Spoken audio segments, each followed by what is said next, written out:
بسم اللہ الرحمن الرحیم۔ بسم اللہ الرحمن الرحیم۔ اور رہا ابو لہب تو اگرچہ وہ ہمارے سرکار صلی اللہ تعالی علیہ وسلم کا چچا لگتا تھا، لیکن بڑا خبیث، کمینہ اور چھچھورا تھا، اس لیے ہمارے سرکار کو بہت ستایا اور مرتے دم تک دشمنی سے باز نہیں آیا۔ یہ حضور کا سگا چچا تھا، حضرت عبداللہ کا سگا بھائی، حضرت عبدالمطلب کا سگا بیٹا ابو لہب، لیکن اتنا بڑا سڑا ہوا کافر تھا کہ اس کی مذمت میں قرآن کی آیتیں نازل ہوئی۔ تبت یدا ابی لہب، ٹوٹ جائیں ابو لہب کے دونوں ہاتھ، تباہ ہو جائے ابو لہب، اور تباہ ہو ہی گیا۔ اور اتنی ذلت کی موت آئی اسے، پوری زندگی حضور کی یہ مخالفت کرتا رہا۔ حضور جہاں دعوت و تبلیغ کے لیے پہنچتے وہاں پیچھے پیچھے مذاق اڑاتا اور کہتا میرے بھتیجے کی بات نہ سننا، وہ پاگل ہو گئے، وہ اس طرح معاذ اللہ کہتا۔ تو آخری دم تک کیا ہوا، جب یہ مرا تو 3 دن تک کچرے کے ڈھیر پہ پڑا رہا، اور 3 دن تک اس کی لاش سڑتی رہی، کوئی پرسان حال نہ ہوا کہ اس کو اٹھا کر کے دفن کر دے۔ تو اس کے بیٹوں کو کسی نے جا کر کے کہا تمہیں شرم نہیں آتی، تمہارا باپ تھا تو کسی طرح اس کو دفن تو کر دو۔ تو پھر ان لوگوں نے کرائے پہ، مزدوری پہ پیسہ دے کر کے مزدوروں کو بلایا، اور ان لوگوں نے، مزدوروں نے آ کر کے اس کے پیر میں رسی باندھی اور گھڑیچ کر کے گھسیٹ کر کے اسے جو ہے کتے کی طرح کھینچ کر کے لے گئے، اور ایک گڑھے میں، تنگ گڑھے میں لے جا کر کے پٹک دیا، اور پھر اوپر سے مٹی ڈال دی۔ اتنی ذلت کی موت آئی دنیا میں، اور آخرت کا عذاب ابھی باقی ہے۔ تو جو گستاخ نبی ہوتے ہیں وہ ایسے ہی ان کا انجام ہوتا ہے۔ اور آج کل کے جو گستاخی کرتے ہیں ان کو دیکھنا کیا ہوگا، اوندھے منہ جہنم میں ڈالے جائیں گے، بلکہ دنیا ہی میں کوڑھ کی بیماری ہوگی، پہلے دیکھ لینا۔ انشاءاللہ دیکھیں گے ہم اپنی آنکھوں سے آج کل کے کافروں کو۔ چونکہ پیارے مصطفیٰ صلی اللہ تعالی علیہ وسلم اور آپ کے چچا حضرت حمزہ، حضرت عباس رضی اللہ تعالی عنہما، اور آپ کے چچا زاد بھائی، چچا زاد بھائی حضرت علی، حضرت جعفر، حضرت عقیل رضی اللہ تعالی عنہم، یہ سب حضرات خاندان بنی ہاشم میں پیدا ہوئے ہیں، اس لیے ہاشمی کہے جاتے ہیں۔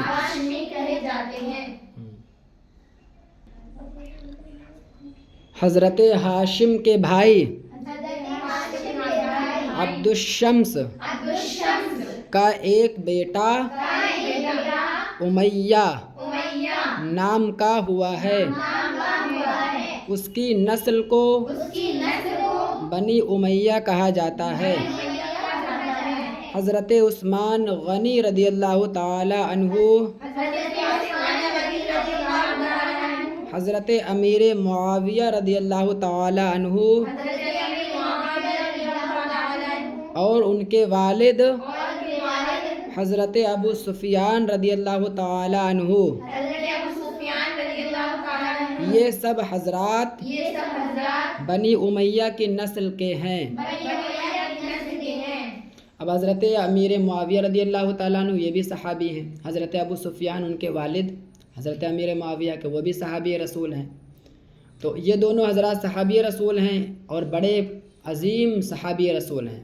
اب ان کا بیٹا حضرت امیر معاویہ کا بیٹا یزید وہ غدار نکل گیا، قاتلان اہل بیت نکل گیا، تو اس پہ باپ کا قصور نہیں دیا جائے گا۔ رافضی شیعہ لوگ، ٹھیک ہے، یہ کیا کرتے ہیں، یہ یہی کرتے ہیں، حضرت امیر معاویہ کو برا بھلا کہتے ہیں، حضرت امیر معاویہ کو، حضرت ابو سفیان کو برا بھلا کہتے ہیں، اور یزید کے اس میں کہ یزید ان کا بیٹا تھا تو اب بیٹے کے چکر میں باپ کو کہتے ہیں، حالانکہ ایسا نہیں ہے. بیٹے کی وجہ سے باپ کو نہیں کہا جائے گا. باپ اپنی قبر میں جائے گا، بیٹا اپنی قبر میں جائے گا. اگر ایسا کہتے تو پھر یہ الزام بہت دور تک جائے گا. حضرت آدم علیہ السلام کا سگا بیٹا تھا، جو میں نے پرسوں بتایا تھا، سگا بیٹا تھا قابل، اس نے اپنے بھائی حابیل کا قتل کیا تھا. تو اب حابیل کے قابیل کو قتل کرنے کی وجہ سے قابیل نے جو حابیل کا قتل کیا، تو قابیل کے گناہ کی وجہ سے اگر کوئی حضرت آدم علیہ السلام کو گنہگار ٹھہرائے تو کہاں حق پر ہے. حضرت نوح علیہ السلام کا بیٹا تھا کنعان، تو وہ نوح علیہ السلام کا بیٹا طوفان نوح میں غرق ہو گیا. ان کا بیٹا تھا خود کا، لیکن حضرت نوح علیہ السلام پر ایمان نہیں لایا، غرق ہو گیا. تو وہاں پہ بھی یہ بات فٹ ہو جائے گی کہ بیٹا نالائق تھا تو نوح علیہ السلام کے اوپر بات آئے. تو یہ غلط ہے، بیٹے کی وجہ سے باپ کو نہیں کہا جائے گا. ٹھیک ہے، یہ عقیدہ اہل سنت بیچ بیچ میں آپ کو ہم بتا رہے ہیں تاکہ آپ سے اگر کوئی الزاماً پوچھے تو آپ الزاماً جواب دے سکو. کہ جب یہ کوئی کہے کہ یزید ناحق، یزید نالائق نکلا، تو حضرت امیر معاویہ کو کوئی برا بھلا کہے تو آپ کیا جواب دو گے؟ کہ بیٹے کی وجہ سے باپ کو نہیں کہا جائے گا. بیٹا اپنی قبر میں جائے گا، باپ اپنی قبر، وہ اپنے اعمال بھگتے گا، وہ اپنے اعمال بھگتے گا، ہے نا. یہ ہو جائے. یہ سب حضرات بنی امیہ کی نسل کے ہیں، اس لیے اموی کہے جاتے ہیں. حضرت عثمان غنی رضی اللہ تعالی عنہ کے باپ کا نام عفان اور دادا کا نام ابو العاص اور پردادا کا نام امیہ ہے. حضرت امیر معاویہ رضی اللہ تعالی عنہ کے والد کا نام حضرت ابو سفیان رضی اللہ تعالی عنہ اور دادا کا نام حرب اور پردادا کا نام امیہ ہے.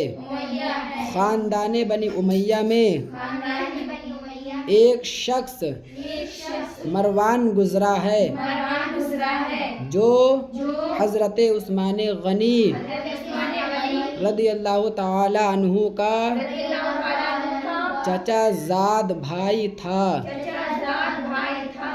اس کے باپ کا نام حکم اور دادا کا نام ابو العاص اور پردادا کا نام امیہ ہے. مروان اموی نے 64 ہجری میں ایک حکومت تیار کی جو اس کی نسل کے لوگوں میں 132 ہجری تک رہی. تاریخ کی کتابوں میں اس حکومت کا نام دولت بنی امیہ ہے. اور حضرت عباس ہاشمی رضی اللہ تعالی عنہ کی نسل میں ایک شخص سفاح ہوا ہے. اس نے بنی امیہ کی سلطنت ختم کر کے اپنی حکومت قائم کی.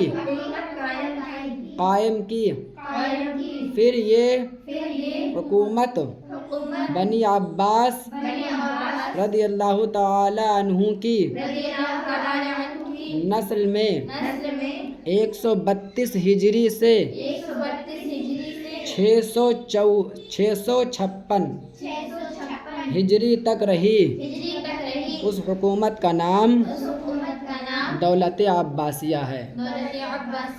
یہ سب سلطنتیں جو ہے بڑی بڑی سلطنتیں گزری ہیں، دولت عباسیہ اور دولت یہ بنی امیہ، یہ سب. ان سب سلطنتوں کے بارے میں بھی، اسلامی سلطنتیں جو ہوئی ہیں، ان سب سلطنتوں کے بارے میں بھی آپ پر پڑھنا بہت ضروری ہے.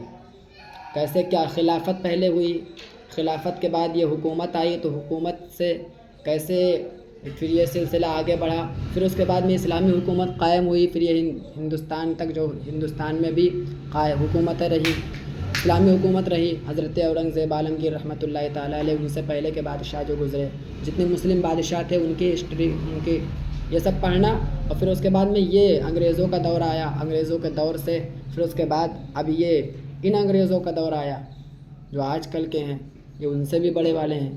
تو یہ سب کیسے یہاں تک معاملہ پڑا، یہ ہسٹری بھی پڑھنا، ہسٹری آف اسلام یہ پڑھنا بہت ضروری ہے، ٹھیک ہے۔ ہسٹری آف اسلام بھی پڑھو آپ لوگ انشاءاللہ تعالیٰ۔ پہلے آپ کو ہم بنیادی چیزیں ہی پڑھا رہے ہیں، ہم کیا کریں، ہم تو بہت کچھ پڑھانا چاہتے ہیں، لیکن ابھی آپ کا علم چھوٹا ہے، اس لیے ہم ابھی بڑے بڑے علم کی طرف نہیں جائیں، ابھی بنیاد ہی مضبوط کریں، پہلے ابتدائی باتیں پڑھا دیں، اس کے بعد آگے انشاءاللہ تعالیٰ بہت کچھ پڑھائیں گے۔